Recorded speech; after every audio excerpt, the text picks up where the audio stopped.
Amós capítulo 6. Y vamos a leerlo desde el verso 1 en adelante. Libro del profeta Amós, capítulo 6, del verso 1 en adelante. Dice la palabra de Dios de esta manera: Ay de los reposados en Sión y de los confiados en el monte de Samaria, los notables y principales entre las naciones, a los cuales acude la casa de Israel. Pasad a Calne y mirad, y de allí a la gran Amat. Descended luego a Gat de los filisteos y ved si son aquellos reinos mejores que estos reinos, si su extensión es mayor que la vuestra. Oh vosotros que dilatáis el día malo y acercáis la silla de iniquidad. Duermen en camas de marfil y reposan sobre sus lechos y comen los corderos del rebaño y los novillos en medio del engordadero. Gorjean al son de flauta e inventan instrumentos musicales como David. Beben vino en tazones y se ungen con ungüentos más preciosos. No se afligen por el quebrantamiento de José. Por tanto, ahora irán a la cabeza de los que van a cautividad y se acercará el duelo de los que se entregan a los placeres. Jehová el Señor juró por sí mismo. Jehová Dios de los ejércitos ha dicho: Abomino la grandeza de Jacob y aborrezco sus palacios, y entregaré al enemigo la ciudad y cuanto hay en ella. Y acontecerá que si 10 hombres quedaren en una casa, morirán, y un pariente tomará cada uno y lo quemará para sacar los huesos de casa, y dirá al que está en los rincones de la casa: ¿hay alguno contigo? Y dirá: no, y dirá aquel: calla, porque no podemos mencionar el nombre de Jehová. Porque he aquí, Jehová mandará y herirá con hendiduras a la casa mayor, y la menor con aberturas. Correrán los caballos por las peñas, ararán en ellas con bueyes.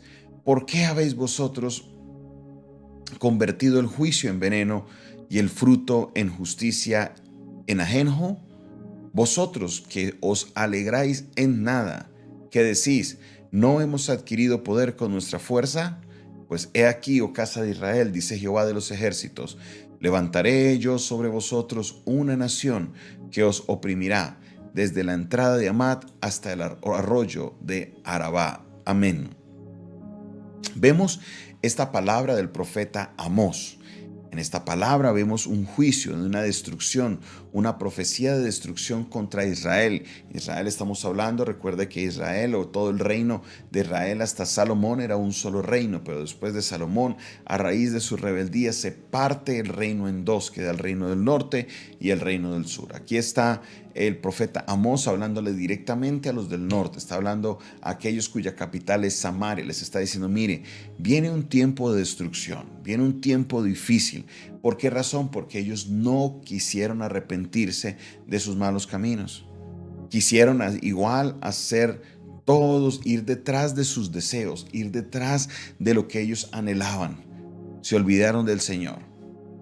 Vemos que en el profeta Ezequiel nos habla de que ellos 390 años estuvieron en estas rebeliones. 390 años estuvieron ahí haciendo cada uno lo que bien le parecía. Y es aquí, mis hermanos, donde tenemos nosotros que comprender un poco a quién es nuestro Dios.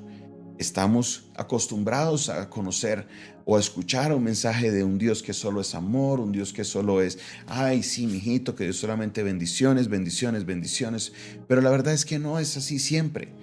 Dios es un Dios de amor, Dios es un Dios que bendice, Dios es un Dios que protege, Dios es un Dios que nos ha dado de su amor y de su gracia, pero es un Dios que también trae corrección.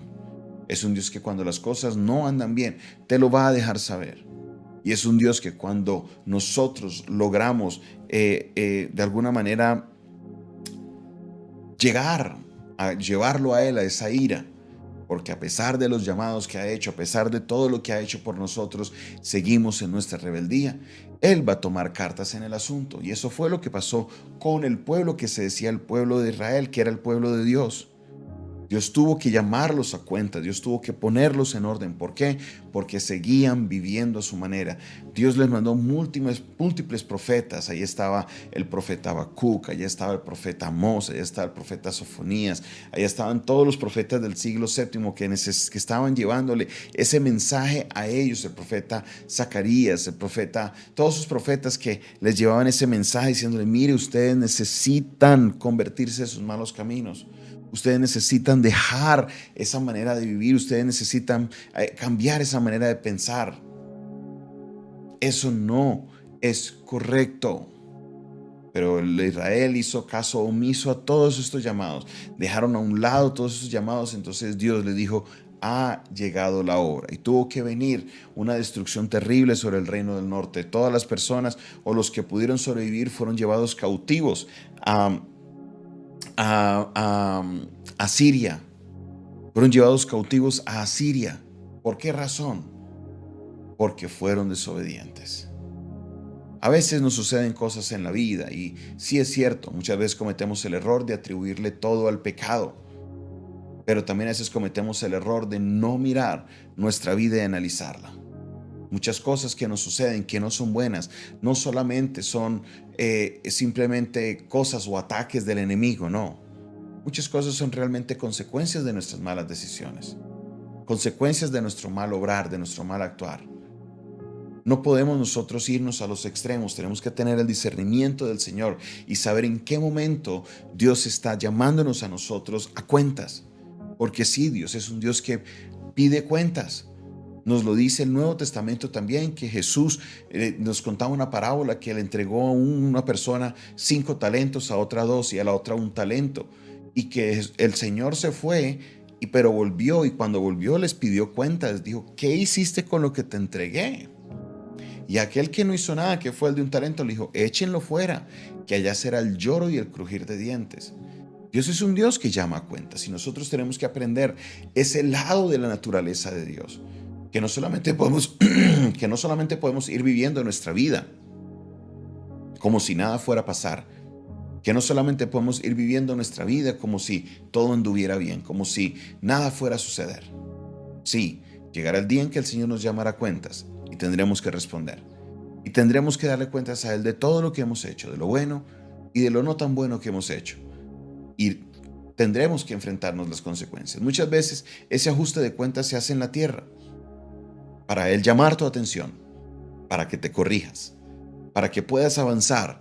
Y cuando llegue ese día de encontrarnos con el Señor, cuando partamos a su presencia, puedas estar seguro de una salvación. Porque Dios trajo esa corrección sobre nuestras vidas. Te invito hoy, analiza tu vida, analízate, para que el Señor, esas áreas en las que te ha pedido que cambies, pueda Él encontrarte bien. Pueda encontrarte en un estado en el cual Él pueda decir: mi hijo, mi hija cambiaron, porque mi poder se manifestó. Ojalá no sea necesario un proceso de corrección de Dios, que lo podamos hacer antes. Pero si estás pasando un proceso de corrección, analízate, cambia, que el Dios de misericordia traerá restauración sobre tu vida. Padre Celestial, en el nombre de Jesús, te doy la gloria y la honra, Señor, en esta hora de la mañana por tu palabra. Te pido, Señor, en esta hora que seas tú obrando en nuestras vidas, que seas tú glorificándote en nosotros. Padre Celestial, ayúdanos a analizar nuestra vida, danos revelación, danos discernimiento para comprender en qué momentos de nuestra vida, Señor, estamos obrando y que estamos enfrentándonos, Señor, o a punto de enfrentarnos a un juicio. Nos estamos a punto de enfrentarnos, Señor, a una corrección de parte tuya. Queremos cambiar. Señor, renuévanos, Señor. No queremos ser igual, porque todo lo que hay dentro de nosotros necesita ser cambiado. Gracias te damos, oh Dios, en este día, en el nombre de Jesús. Amén y amén. Esta fue una producción del Departamento de Comunicaciones del Centro de Fe y Esperanza, la Iglesia de los Altares, un consejo oportuno en un momento de crisis. Se despide de ustedes su pastor y amigo Jonathan Castañeda, quien les espera el día de mañana, 6:30, en el Centro de Fe y Esperanza, para que juntos alabemos al Señor. Feliz mañana para todos. Bendiciones.